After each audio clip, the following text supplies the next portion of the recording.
A dark night. A stone room. Dust hangs in a blade of moonlight. A hand slides a brittle page into a hidden box.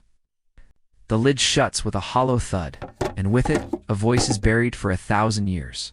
We think the Bible fell from the sky, leather-bound, gold-edged, and complete. 66 books.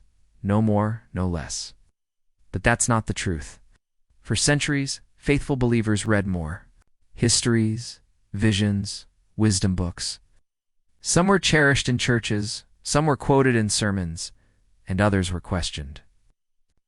Then, slowly, left behind, not burned, not banned, just forgotten. The Bible, what scholars call the canon, didn't form in one meeting. It didn't happen behind a curtain or under a crown. It formed under pressure. Persecution forced clarity. Heresy forced boundaries. And what survived had to pass 3 tests. It had to be apostolic, traced to Jesus or his closest followers. It had to be consistent, no contradictions with what had already stood firm. And it had to be read across many churches, not just one region or sect. That's how the 66 stood, but around them were others. Books that stirred imaginations, that whispered of heaven, that warned of things beneath. Some lived in the margins. Some were copied beside Scripture. Some were called apocrypha. Others, pseudepigrapha, and all of them haunted the edge of the canon. Alongside the Gospels and the prophets, early believers copied other texts. Books read in synagogues, quoted by church fathers, shared from pulpits, like the Book of Enoch, quoted in Jude, filled with angelic rebellion. The Book of Jasher, named twice in the Old Testament, Apocalypse of Peter, once considered scripture in some early churches. The Gospel of Thomas, a sayings gospel some claimed, came from the twin of Christ. The Book of Wisdom, found in Catholic and Orthodox Bibles, but removed from most Protestant ones. The Prayer of Manasseh, Tobit, to Esdras, and more. Books that lived on the edge of canon. Sometimes inside, and sometimes out. Some were grouped as apocrypha. Others labeled pseudepigrapha. A few were simply forgotten, uncopied, unread. They didn't all vanish at once. They faded like echoes in a crowded room. But one book refused to fade.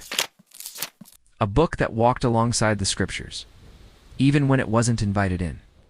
Quoted by Jude, echoed in sermons, copied in ancient monasteries. What did it say?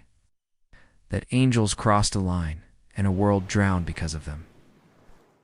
Genesis hints. The sons of God saw that the daughters of men were fair, but Enoch names them the Watchers. Angels who traded obedience for presence.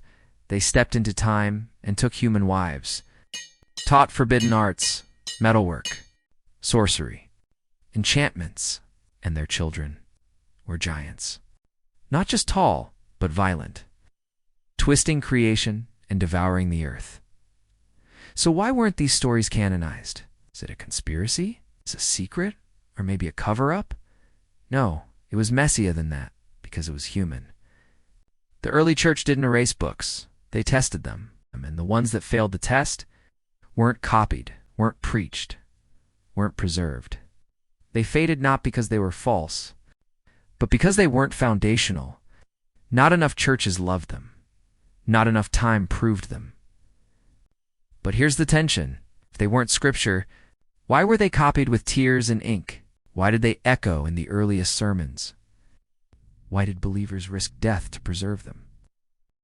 Maybe these books weren't meant to be canon, but maybe they were meant to illuminate it, to fill in the shadows, to ask hard questions, to remind us of what was wrestled with.